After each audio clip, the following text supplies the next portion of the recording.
item timings rather than teamfight outplays. So we'll wait and see if that kind of shift in ethos from Showmaker has a knock-on effect to some of the other areas. Interestingly, both Noguri and Showmaker doubling down on lane power with Summoner Aerie. Yep, going to be taking the area just to try and get themselves through this early game as best as possible. We're going to see once again a return to Kleptomancy on the Sona. It feels like week 4, the LCK has figured out that maybe the area is a little bit too slow. You know, it definitely worked in scrims, right? That's why people were doing it, and I know people have questioned it. It's way stronger if you can get away with it. You shouldn't get away with it. Senin dives in, but doesn't land the dredge line onto Beryl. Eventually picks himself up his aftershock, so he's going to be fine. This is what we wanted, though. Dread being active in the early game. Noguri's going to get cocooned. Great knockup comes in from Keen as well. He's still got the flash. He's going to use it, but Keen's going to flash to follow. They now don't have too much of an inroad, but Dread just turns into lady form and picks up first blood. And crucially, he doesn't get a 2-for-1 flash trade that we've seen Noguri draw before, so Elise will have her flash if she tries to back up the top lane gank with a bot lane one. Jace's ability to push up and be a nuisance goes way down when Flash is down, and the best he gets is a trade of flashes against his top laner opponent. The thing I really love about this is that Afrika were all in on this play. There were so many camps on the top side of the map. Dread had fallen vastly behind when it comes to farming out his jungle. They needed that to work, and thank goodness for Afrika fans it did.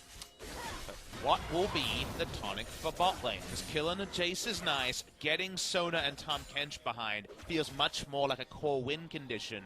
We were very surprised yesterday when we saw Ghost in a matchup against Sona Tahm not going Executioner's Calling early. That was a deft pickup that's now kind of reverberated around the LCK scene.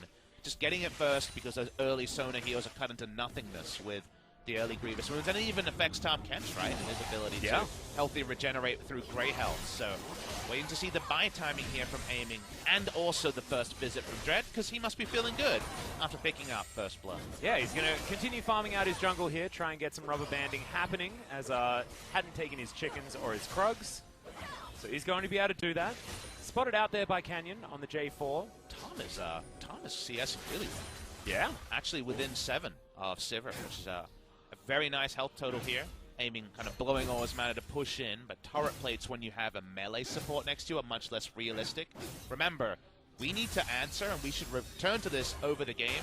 Why not Lux instead of Nautilus? Because Lux gets those autos in, gets turret plates, kind of you punch in without even jungle help. Nautilus is much more for turret dive, and is going to find it much harder to get turret plates, so watch on and see if that's kind of a Senin issue champion pool-wise. That might be the way with one of our younger supports. Dre going to be turning up towards the bottom side of the map. In goes Senin actually as Beryl down very low. Note that Aiming did not pick up the Executioner's Calling, so he is going to come back to lane. Here's that turret dive. Pickaxe as well as a longsword, but like you say, yeah, they're trying to get in here. Senin, it's all on you, buddy. Can you actually land this one? Flashes forward to get the concussive blows. No Grey Health is going to be an option. This will be the double kill, and Senin tanks the turret beautifully with his aftershock. And don't you love it when a plan comes together? Why Nautilus? Prove it. Well, damn it. We prove it right in front of our faces. Canyon's slow. He should have been bot lane earlier, I think, in the moment, because both junglers almost met on the minimap. Canyon not there. 2 kills to Afrika.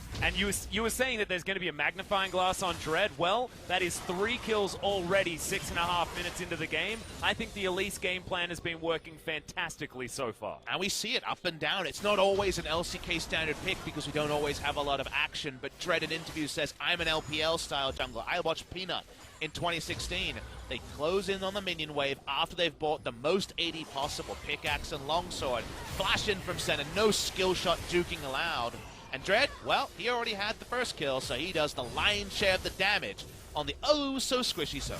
And also threaded a cocoon through a minion wave to land it onto the Sona also. So that's going to add some insult to injury here. Didn't even need to invest the flash in that play. Incredible stuff from our Elise jungler, and it's great to see Dread really taking control after a difficult week 3. And once again, we're going aggressive. Tip the boomerang lands onto Nuclear there, as you'll need a lot more celerity to get out of the way of this bottom lane. Now, we've been really impressed with Afrika. We kind of gave them homework, and they were able to pass that with flying colors. Dread continues his super aggressive play. What I want to put out there is kind of a formulation on where Dumb One Gaming is. We'll walk up here and should be able to get away. Where Dumb One Gaming might trip up. what teams might attack her out on down one game, what Nofe might have seen when he gave advice to Afrika. And it's the idea that we have a lot of junglers who are there for the counter gank in Korea. A lot of smart junglers who are there. Yeah. I believe that Canyon's pathing from ahead when Nogari, say, gets some kills and he can just go to that lane or just camp bot lane and Nogari's going to win alone is solid. I think Damwon Gaming actually do fall a bit behind, fall a bit apart when they fall behind around top side because Canyon doesn't read the map particularly well. And the fact that he just was doing his Raptors while bot lane was being dived and wasn't even there at the end to try to force something shows you that he was completely disconnected by the pace of the game. Because we saw this Afrika coming from the draft, and it feels like Damwon Gaming have been surprised by it. Yeah, the memo was slightly missed from them by the looks of things. This turret going to go down relatively low as Aiming's looking to try and pick up the local gold if the plate does come down, and he does grab it. 160 there solo for the Sivir, wanting to get himself towards his Essence Reaver as quickly as possible. Almost has that one completed with his Warhammer and Pickaxe already done. See if that Execution's calling ever does fit in. Again, I really hope it does. I mean, we got pretty triggered yesterday about that not ever being purchased. Afrika onto another lovely Drake for them. Corki and Sivir throwing out Boomerang Blades. Rockets, oh my, bot lane, we're just going in. Yep, Yukal, he's going to get exhausted. That's a great three-man crescendo though as Damwon are desperate to try and turn this around. Yukal is going to be able to flash away. No kills just yet as the Cocoon does land an insta-pop on the no Aftershock Nautilus. Dread has to flash to get out of the way. Thank goodness he didn't need it for that play before. Repel's going to get him into the air, but is he out of danger just yet? I think so. As Damwon, they grabbed their first kill. As Showmaker, he managed to counterfeit that flash. Didn't have to invest his own. Well, Afrika Freaks show why we also have to leave open the fact that they can beat anyone and they can lose to anyone. They super hard all-in onto the fight after Nautilus walked up. While they still had to kill the damn Drake, she couldn't be backing them up. They go super, super deep. Showmaker responds well, and it almost became a shooting gallery by the end. Consider how this starts. Sennon's in a ward. Afrika don't know that, of course. Yeah. And so when they walk up here, Canyon's already prepped, Zoe's on the way, and Elise was killing Drake, so they're really, really scattered. And how they do this, they're not tanky by any means at this moment into the game. It's a bit of a donation map. It only ends up being Sennon to start, but it's also kind of the full load of summoners, defensive summoners from Afrika as well. And a lot of their offensive tools not going to be there either. The fact that Dread doesn't have any Flash Cocoon opportunities now on this Elise is actually quite dangerous. Just noting there the Spiderling's usefulness we're zooming out, dealing with a Zoe. As we're looking at Keen making his way down. Nogari's here. We've got 5 members of Damwon in this Shelly pit. They take down the Rift Scuttler. Dread still thinking about and he steals it! Able to get himself out onto that ward as well as Keen has the World Ender. Doesn't have a reset just yet, but Damwon don't want to fight this one. They lost their objective, and now they have to leave. Canyon was trying to outplay. Remember, a lot of players will try to aggro the Rift Herald, try to hide the backside because you get the 1500 guaranteed damage, and go for auto smite at the right time. Because he went for the auto first, Dread just got in with the smite and was able to take it down. So tried to outplay their Canyon, but the next level for Dread, and he's just been all over the place in this early game, and a big reason why Afrika is still in a very solid spot. Yep, I have a feeling that Dread's a little bit upset that his MVP is now tied with Summit and wants to rectify that situation, and with an early game like this, he's definitely getting it. Yeah, you want to hit the eye smite, but the eye is hit too early, and the smite comes in from Dread. Nicely done there. He reads it just as well as Canyon was trying to bait. Return to normalcy, aiming has his Essence Reaver, but no cutting down of the healing. And I believe the transformation was around the 10-minute mark as well. Face check. Yeah, going to face check that Cocoon as Dread will have to go up into the sky. Keen's down here. He's going to get some knock-ups immediately. As soon as Dread comes down, he's looking to go into stasis as Nogari will have the Shock Blast. They easily take down the Spider, but can Keen get his reset? The answer is no. Doesn't even have World Ender active at the moment as the Umbral Dash is going to get him to safety. Really nicely done there from Damwon. I'm clapping because we're getting skill checks everywhere between our mechanics crews, and it's a joy to watch. The ult comes in from Canyon because Showmaker was responding first, and they hoped that he would be able to hit a Trouble Bubble. It doesn't happen. We come back to mid lane. No huge CS leads in any lane at all, and Showmaker, he's feeling good. Yep, Yukal just about had that cleanse back available, but instead sacrifices half his health bar. Shelly's going to get spawned towards the bottom side and should be able to get a bunch of turret plates here for Keen, and will be able to grab that first turret as well as the Aatrox is moving down there. Shelly sets up, see you later turret. And that's a whole lot of gold now onto this top laner. We'll have close to 1,000 gold lead as that topples. And now it just feels like there's going to be that kind of time pressure. The sand clock is going to be happening there, where before Seraphs is done on the Sona, you can just see this Aatrox just blast everyone and win teamfights kind of alone by how much gold he's had funneled into him. After that comes in and the exhaust is on point, etc., it's going to be more tricky, but there's going to be that solid kind of 15 to 27 minute mark where Sona won't have 2 items done, and Aatrox is going to have his core done real soon. And I have a feeling, yeah, I think it's between 15 to 25 minutes. That's when Afrika need to get a solid advantage and basically win this game. That's what they've set up this composition to do. And if Showmaker keeps doing that, which is why the Zoe pick was so smart, it becomes really difficult. Because even if he's just chunking people out, even if they're not necessarily getting picks and getting kills, if he's sending people home, then Damwon will have that man advantage, which should be able to get them over the line. Is it just me, or every time Zoe hits with the max range Trouble Bubble into Battlestar combo, doesn't it feel like the doctors told you they're going to prick you with the needle? It feels like Vertigo. You know it's coming, and yet you're still getting that really visceral reaction as Yukal. Yeah, is has going to be deliver able to, a package. Remember, he does get to override any CC with the special delivery, so always has a way out there. It's going in! Yep, there's the flash. Canyon's going to get 2 flashes out immediately, and that's another max range Trouble Bubble. It's going to get the repel out from Dread, who just pops. He is so incredibly squishy, and now a very late teleport comes in from aiming. A lot of damage here from the Sivir, trying to land the autos just on the edge of the crescendo, but I just don't think it's going to be enough as Yukal wants to be able to get this one. Beryl's holding onto his grey health for so damn long, and Nogari from downtown picks up the kill. Beryl is able to eventually activate that shield in the nick of time. That's the ace for Damwon. That's the outplay that Afrika wanted to do at this stage of the game. Exactly, the timing makes it so important, so big for a Sona comp to win a team fight at this time. They can't deal with nuclear. They don't get the Bloodwell active on Keen. They go down. This game shifts once again, and it's going the way of Damwon Gaming. Yep, and it's finally a gold lead, but that gold lead feels so much bigger as we're going to have a look at Damwon perfectly navigate this fight. Credit to Canyon, who EQ flash R's. He's not doing it for damage. He's saying, this is the time. We have to fight now. Sivir's teleport is late. Sona's already there in group, and that just means nothing slides into play because they don't have the movement speed from aiming. Keen isn't in a great spot to get that first kill. The outplays come in, the Tahm Kench devour, so important. If Keen dies, so do a lot of Afrika's hopes in the early team fights. And you can see Yukal just couldn't get that Sheen proc. Nogari just from over the wall takes down the Sivir, and Beryl was holding onto that grey health for approximately forever. Until he guaranteed that it was going to keep him alive. Great initiation, he says, for the EQ Flash R from Canyon. Canyon thoroughly out-jungled in the early game, but plays like that can salvage you out when you have this Gathering Storm combo or something like the Sona carry and great synergy around it. The amount of bailout that provided, the gold lead is almost gone. Jace is now able to go back to the side lane and will have his flash back up soon. A lot of normalcy is reverted purely because Damwon Gaming chose a primo time to force a fight. Yep, it's also going to make things way more difficult for the Afrika Freaks to navigate what was already going to be that omen of dread down on top of them. No pun intended, of course, but almost dread giveth, dread taketh away. Feels like the story. He's alone.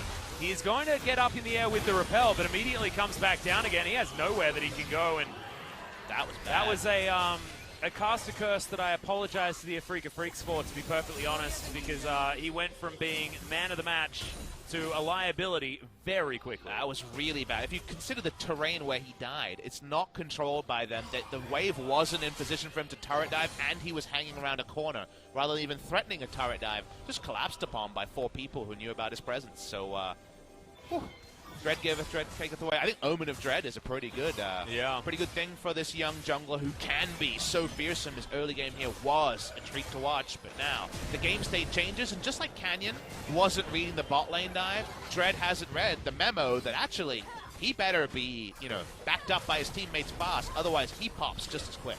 Damn right he does. Extraordinarily quickly, and he's got a broken stopwatch, so he's not going to be going golden anytime soon.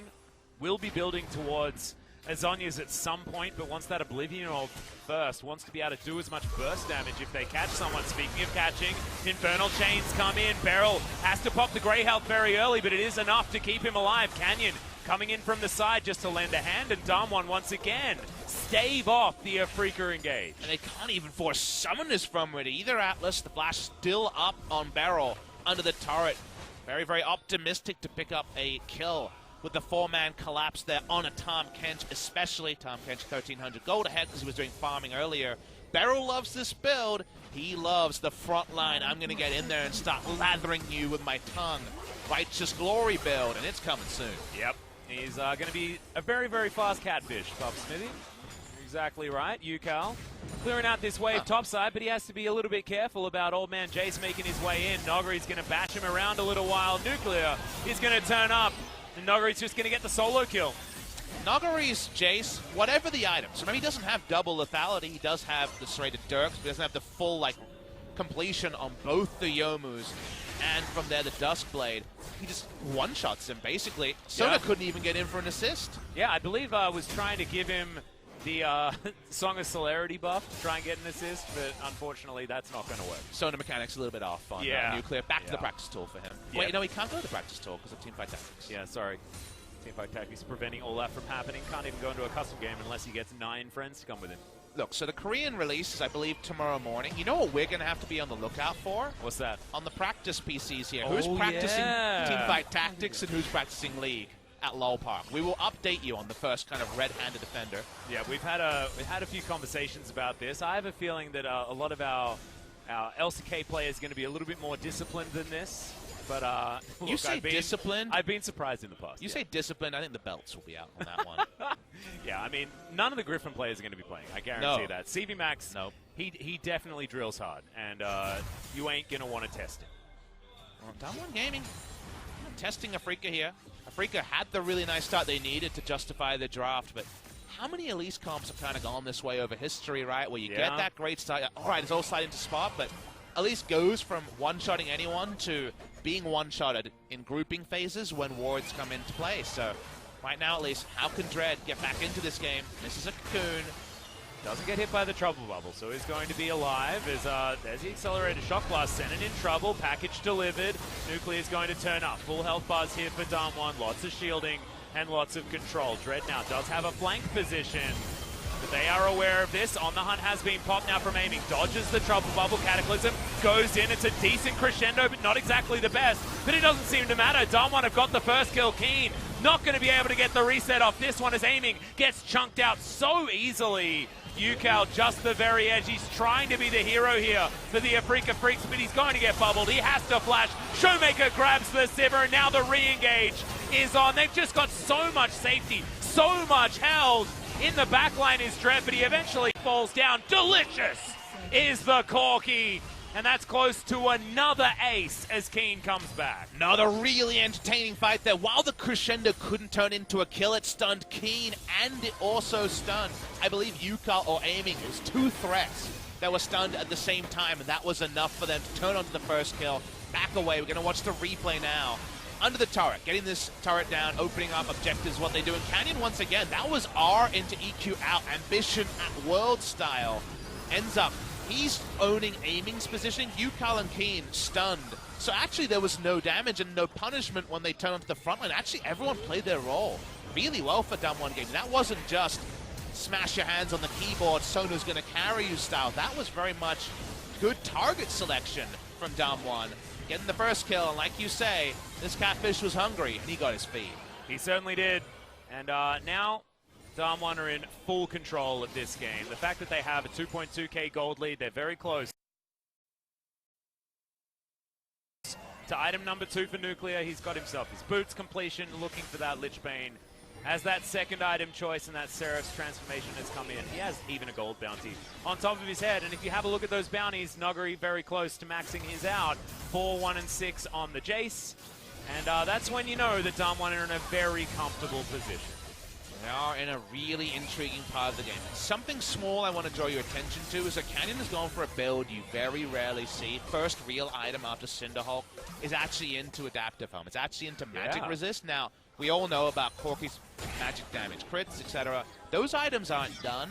Consider that Aatrox and Sivir are going to just blast him if he chooses the wrong time to go and he doesn't have a stopwatch. He's going to have to REQ out. You know, he kind of has to play to his items. Yes, he doesn't get poked, so you could look at this as, well, I walk up, the Q and R from Corki, the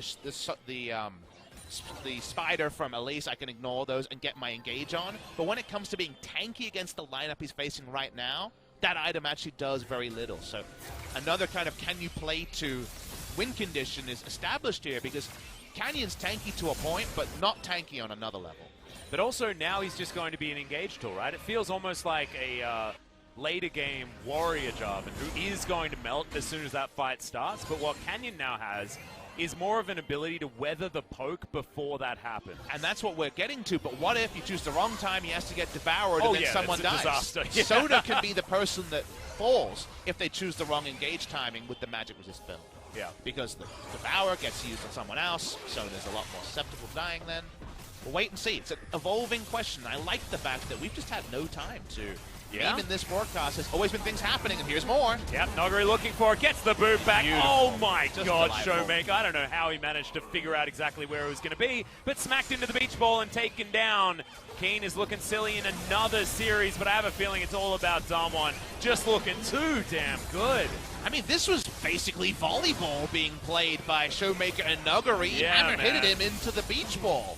I don't think Keen even signed up for this course, but he eventually was transported into Runeterra-inspired beach ball hell, where he goes down. So really nicely done by Damwon, and Naguri's always on the fast fingers when it comes to the aggressive uses of the hammer hit. Yeah, also able to take down a turret and then instantly turn that one into a kill, and then an inhibitor on the bottom side of the map so they can get towards the Baron that's already been up for 4 minutes. They lose this outer turret in the mid lane, but I think they'll probably take that one as an acceptable loss.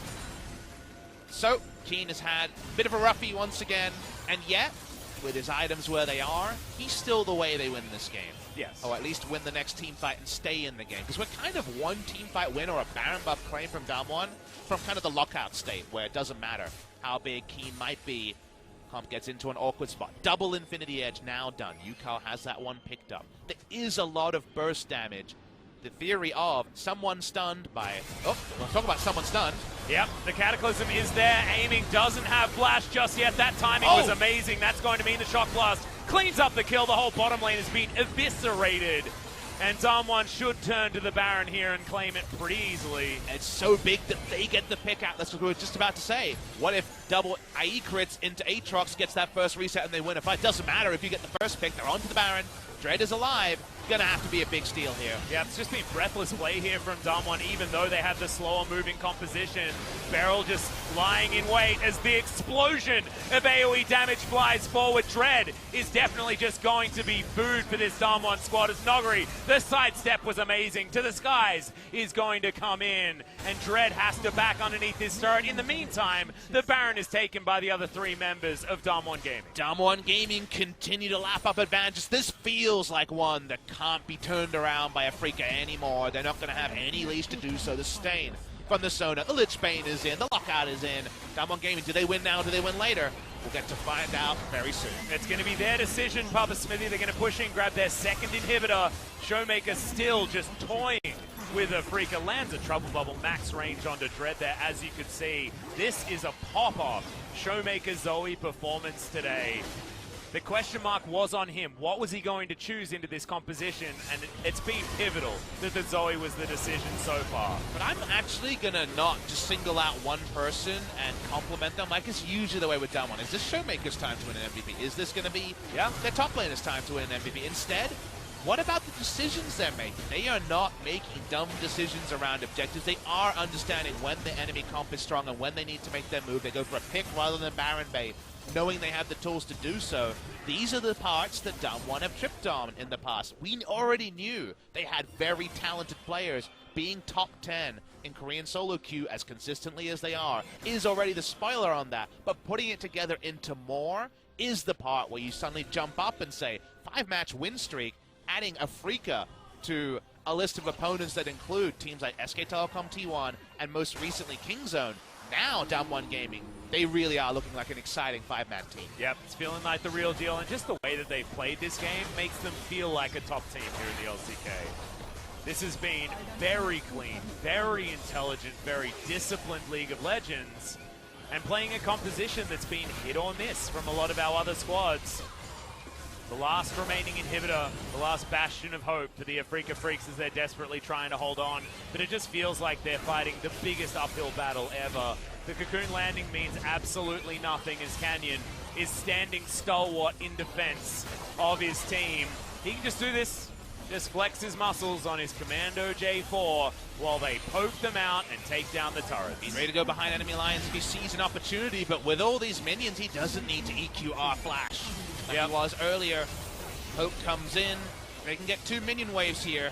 Best of luck, Afrika Freaks. Yep, it's going to be a rough one. We do have the Baron skill there on the hunt. Has been popped defensively here by the Afrika Freaks. This is their last stand. This is their last attempt. Zenon does land a dredge line. We've got Beryl in the back line, though, as Assassin Tom Kench. It's going to be the stun onto Key, but he gets back onto the fountain. Afrika not dying as quickly as you'd want, but their Nexus turrets are being evaporated. Yukao gets taken out, and this will be the game for DWG Gaming. What an incredible start to this series, and we knew that this is going to be an exciting one, but it lived up to it.